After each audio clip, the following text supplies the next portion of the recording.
Hey YouTube, welcome back to another History Teacher Reacts video with Mr. Terry as I continue my search for historical knowledge here on YouTube.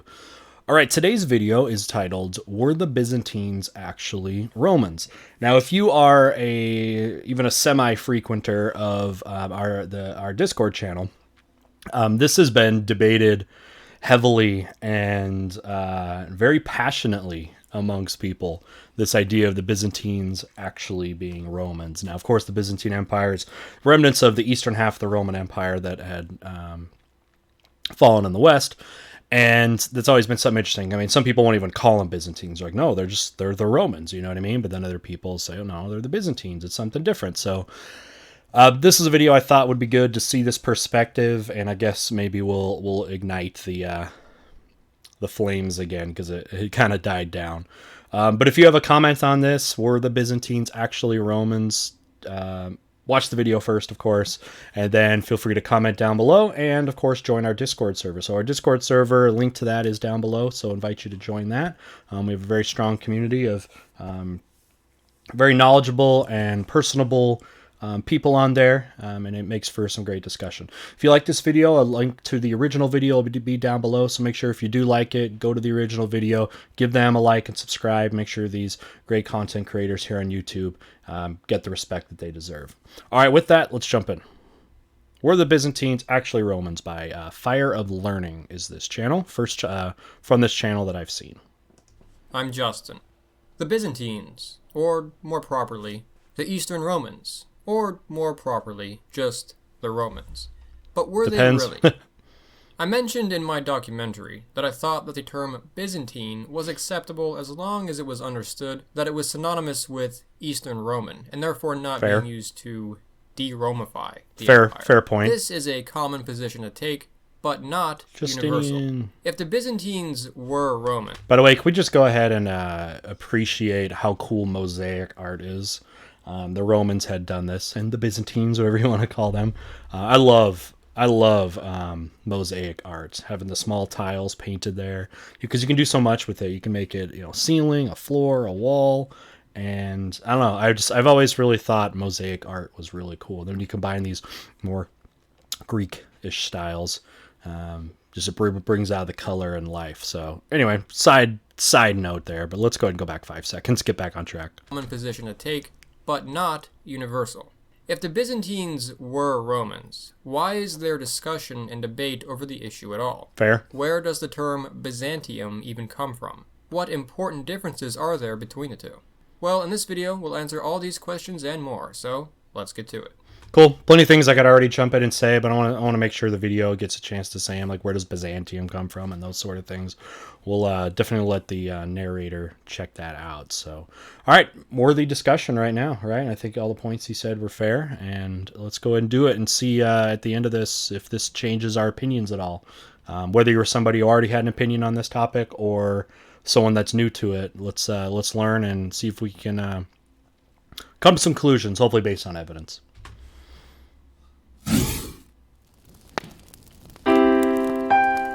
Fire of Learning, the name of this channel. Before we begin, I would like to thank Julian Condros and Academy of Idiot for being our most recent supporters on Patreon. That's one's name? They join Okay. these supporters who make these videos possible.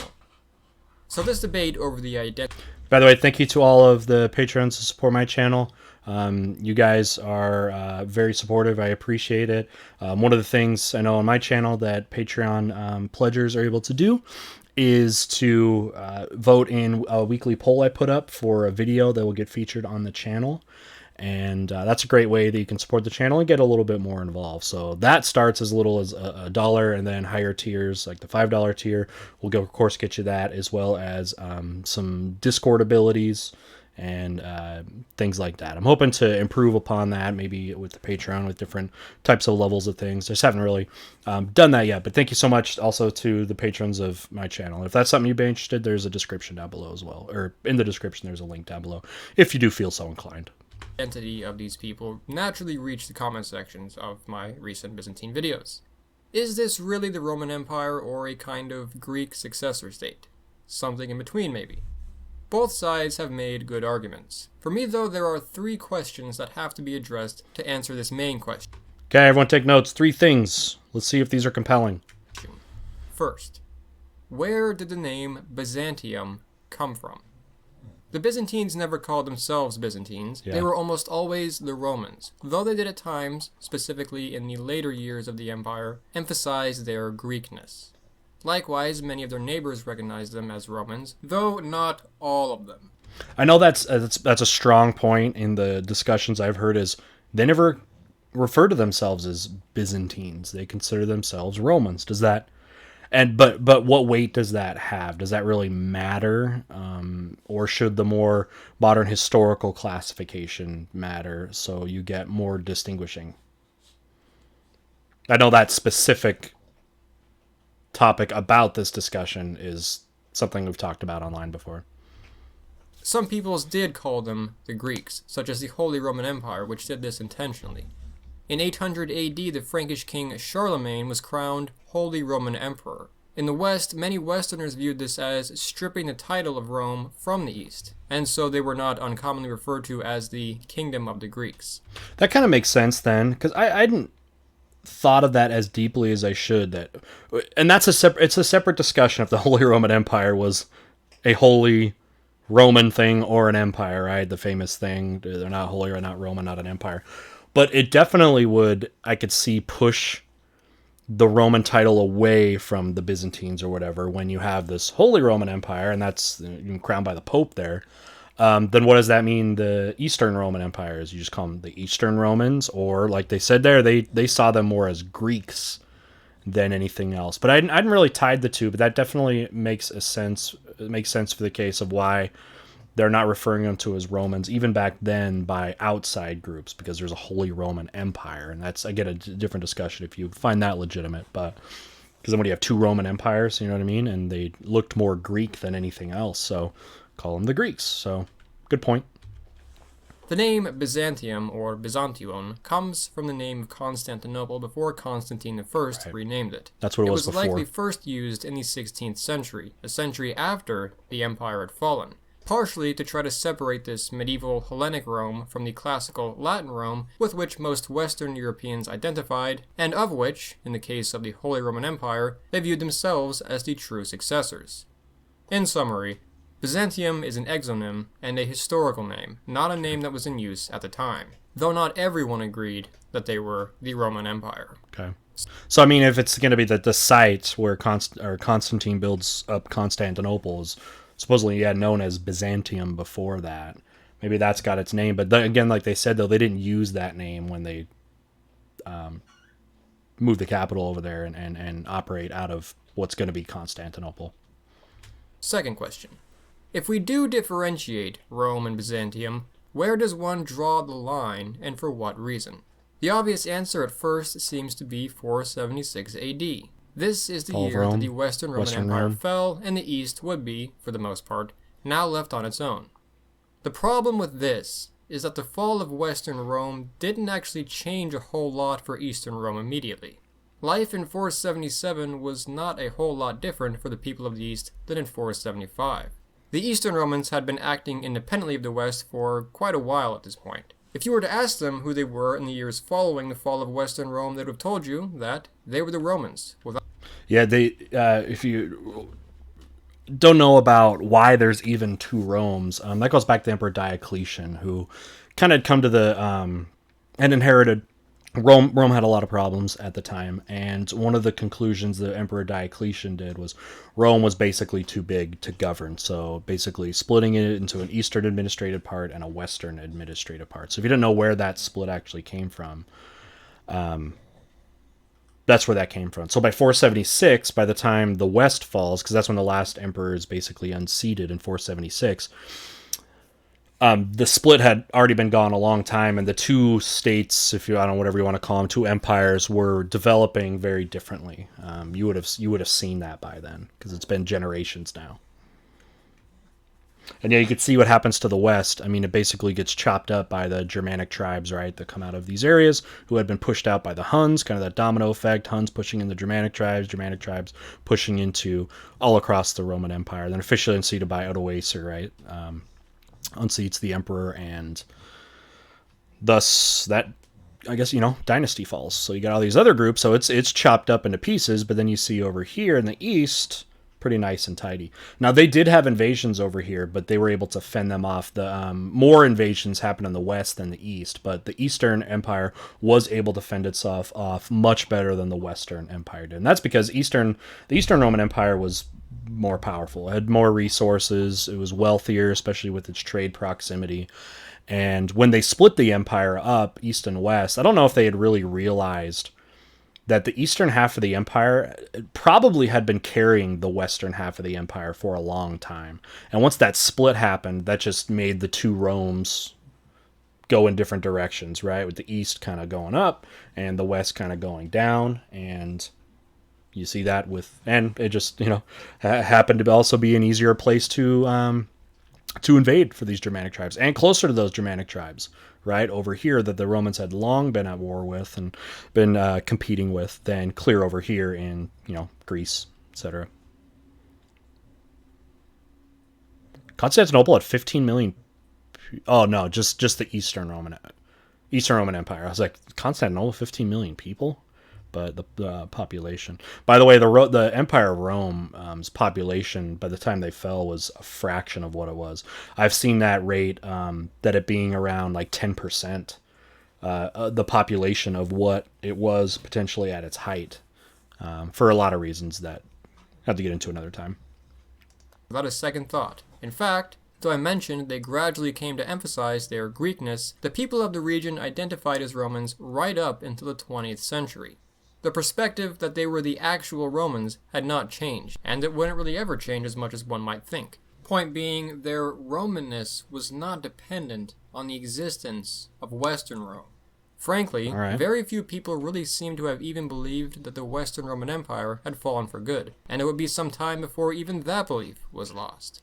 The general consensus of the age, and for a few centuries after in the East, was that the West was just experiencing technical difficulties, and eventually, the old order would be restored when the Easterners marched over and turned the old empire off and on again a couple times.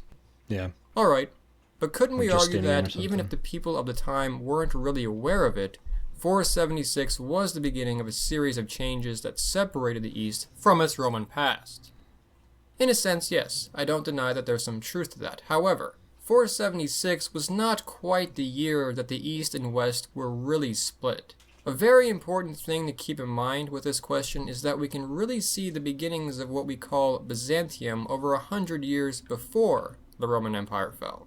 It was Diocletian who, in the 3rd century, divided the empire into 4, which later quickly evolved into the practice of dividing it into the two halves, East and West. So break it up into smaller pieces and it gets reconsolidated again. But yeah, Diocletian splitting it up, it's easier to manage that way. And people ask sometimes why. Okay, you got the switch or the split, and then why Constantinople? Why does that become the new capital? And one of the reasons, as you can see over here, they're closer to the Persian armies and some of the more critical enemies. Over here in the east, Constantinople is also closer to that. So that has some logistical importance. But, I mean, let's remember Constantinople, too, is at the crossroads of the trade world, pretty much. Basically, both Silk Roads, both the North Silk Road up here, north of the Caspian, and then the one that goes through Mesopotamia, both meet eventually in Constantinople with the Northern Silk Road, coming up, north of the Caspian and then down to the Black Sea, where it was often then taken by ship across the Black Sea through the Bosphorus, right, and the Dardanelles, this region right here, which Constantinople is right on that passageway, and then the Southern Silk Road coming up through Mesopotamia, coming up to Europe, also meets in Constantinople. So you get the meeting of these trade access, and this was the access Europe had to the east. So it made an economic purpose, or had an economic purpose too. One empire, but under different, more local administrations. It was in the early 4th century that Constantine the Great decided to found his great city, New Rome, Constantinople, on top of the aforementioned former Greek city, Byzantium, as the Christian capital of the East, and his capital from which the empire was to be ruled. I've never really heard a historian refer to Zeno the Isaurian, who was Eastern Emperor in 476, as the first Byzantine emperor. That title generally is given to Constantine the Great, who was a clear Roman and emperor over all of Rome. Not only do we see what we would call Byzantium clearly existing in Rome, but the opposite is also true. It would be difficult to argue that Justinian the Great, who reigned from 527 to 5... Hi, I'm Jesse. Hi, I'm Flo. We're historians and filmmakers. And we're the team behind the YouTube channel The Great War. We're here today to ask for your help to make our most... Fortunately, we have to move along, though. Check out the Great War channel. He was a Latin-speaking Illyrian born only 6 years after the fall of the West who worked tirelessly toward the goal of restoring the empire in the West and was about halfway successful. His generals, including the famous Belisarius, reclaimed North Africa, part of Spain, the Mediterranean islands, and of course, the Roman heartland of Italy, and with it, the all-important city of Rome itself. But was the city of Rome really all that important, though? One point often mentioned is that the Byzantines spent most of their time without the city of Rome in their hands. But Rome was not even the capital of the late Western Roman Empire. As the centuries progressed, the empire became less about Rome and Italy specifically, and more about the empire as a whole. Anyway, if we look at the map of Justinian's empire, it looks like a Rome, it sounds like a Rome, the people alive were genuine Romans, and it's like Rome 2.0 here, right? With Justinian, he's like going back, and I mean, of course they aren't able to get the Franks. I mean, they're incredibly powerful. They're the most powerful of all the Germanic tribes that had been there. But you can see them getting chunks back of the Roman Empire there. But this is also not going to last long, all that much either. But you can see the attempt, right? Justinian's like 2.0 Rome, new and improved, right? Don't quite get all of it, but I mean that's pretty close, right? I mean, yeah, Spain, France, part of Britain, but got the most important regions, right?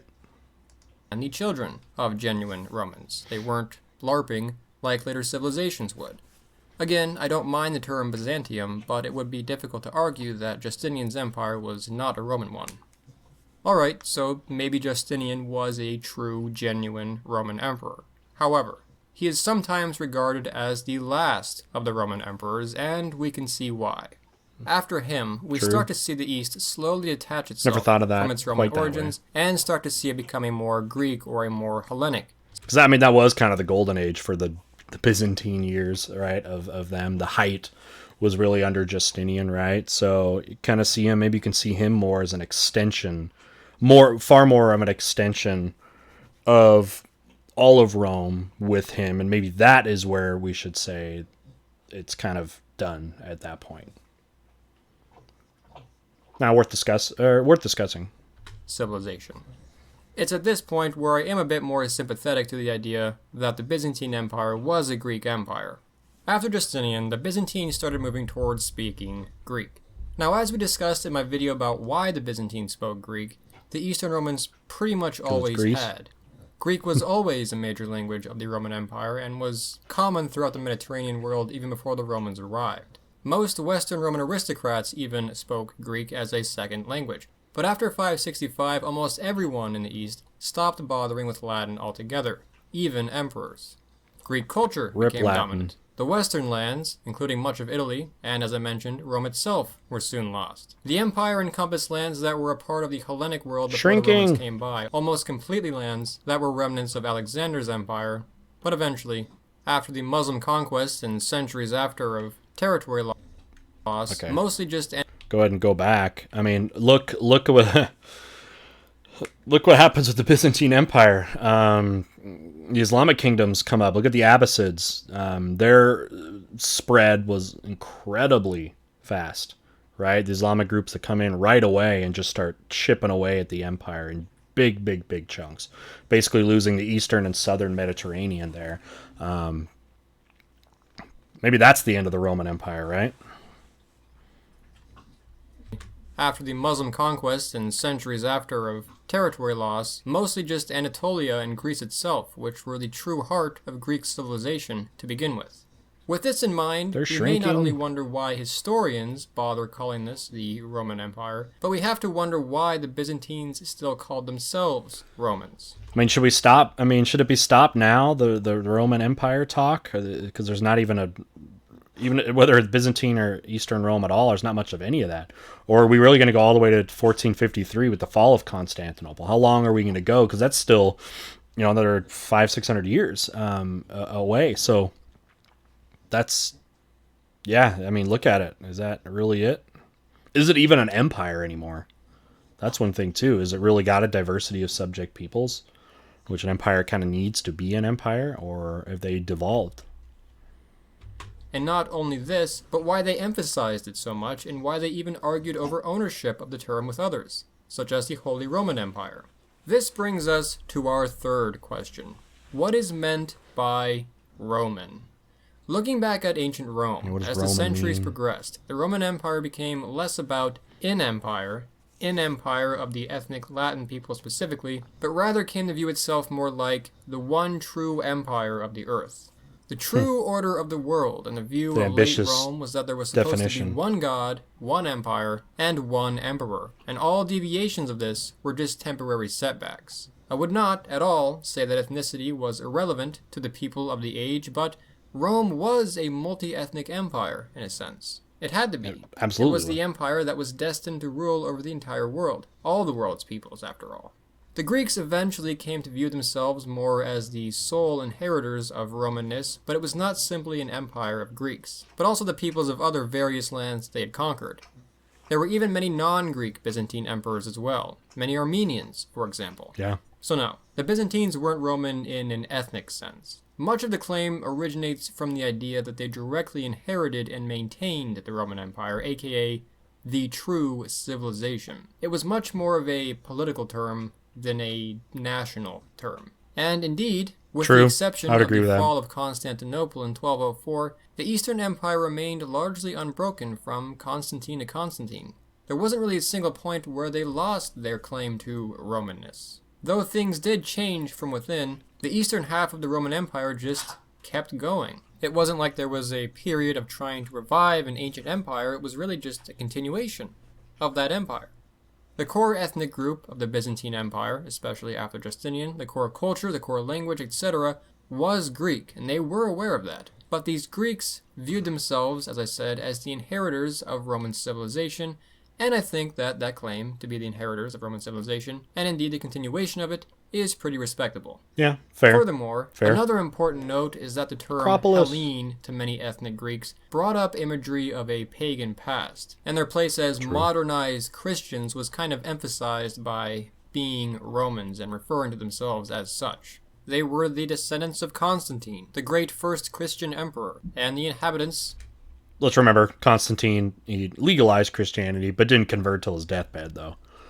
Right, so people talk about he's like a Christian emperor. I mean, yeah, technically, he wasn't Christian for very long before he died. But again, way before that, he legalized it. Anyway, kind of beside the point, though. Of the great Christian city of the East itself. Although, in the final centuries, when the empire was restricted to really just the Greek lands themselves, the term Hellene did make a revival, and many Byzantines kind of viewed themselves as both Greeks and Romans. So hopefully this answers the question and helps break it down. I of course welcome you to offer your own viewpoints in the comments section below. I hope you enjoyed this video. If so, I invite you to come check out the rest of Fire of Learning and to subscribe to see more videos like this in the future. We would appreciate donations on Patreon to help with the cost of producing these videos, the link to which you can find in the description. You can support the channel with as little as a $1 contribution, however, simply subscribing to our YouTube channel for free is also a large help. A special thanks to our Patreon supporters listed here. We are also on Instagram, Facebook, and Twitter, so come check us out there too. Evkaristo for watching. You don't have... Cool. That decision to go... Hello there. Complete my degree at WGU and get that MBA. Go get your degree, no people. idea. There are many questions which keep... Alright, different video there. Halfway successful. His generals, including the famous... Anyway, alright. So, definitely good points being made. You just, I mean, there's an argument to be made. On both sides, right? It's like, hey, they call themselves that, but then you have to. It's almost like it comes down to just definition of terms. Like, what is Roman? What does that mean? Right? Because that answers a lot of it. Because it's like they said they're a Roman Empire, but or like maybe an extension or influenced. What was the wording they said there? Kind of the torchbearers of them. But then also we're Greeks, right? And we're using Greek language and not the language of Rome, like Latin or something like that. So it's like, I don't know. Is it one of these scenarios where the Byzantines? It's kind of like having your cake and eating it too. Like they are like, we're both. We're Roman and Greek. You know what I mean? Or Roman and something else. Something different. Is that more of a fair answer that they are both and would even think that way, right? One in spirit and then one in logistically, I guess, definitionally. But I did like a couple of the other things that just got me thinking about the idea, because I never really heard necessarily that, like they said Justinian was kind of like the final emperor in a way. Thinking it that way because what he does with resurrecting it looks a lot more like the older Roman Empire. Even looks more like it from before the split, as he was gaining territories. You can see over here, although this map is before not showing what the Diocletian split was, but including areas that were part of Western Rome. So it's almost reviving it that way. But I thought that, although I think that's kind of beside the point of, that doesn't really have any bearing on the whole Byzantines Romans thing. But that was an interesting thought to think about with Justinian's role in this kind of legacy. But anyway, okay, so you heard some evidence. I'd like to know, if you had an opinion already, did any of this possibly sway it? Or did it just entrench your belief already? If you had not really known about this story much or had an opinion in general, do you think necessarily a better case was made on either side? And you could tell, I mean, with the author here was not trying to promote necessarily one specific view. He was kind of given all the different interpretations and, getting you to think about it yourself, right? So if you hadn't already come to an opinion or had opinion before this, what do you think? What do you think with this? So can make for some good discussion. You can have it down in the YouTube comments, but definitely think about joining our Discord server so you can get a little more personalized with that. Just like the channel here, on the way out here, I'd like to promote the Patreon channel here. I told you all patrons of all levels get to participate in polls and are going to get other benefits as well. Thank you to everyone that's been donating during the live premieres through the Super Chats or the PayPal. Those are very, very appreciated and kind of keeping this channel up, but only if you feel like you're getting some kind of something valuable out of this from a history teacher commenting on talented YouTube creators, right? And giving, if I can, my perspective. I try to do that when I can, but mostly this is about you joining me in my journey and hopefully getting more and more people excited about history and kind of having a team effort for this, right? Let's go through this together. It's more fun that way anyways, right?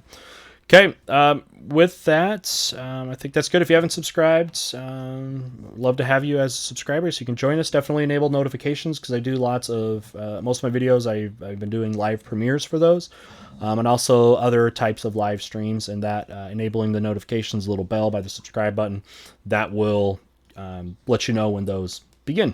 Okay, all right, with that, thanks again for watching, and hopefully we see you very soon. Bye.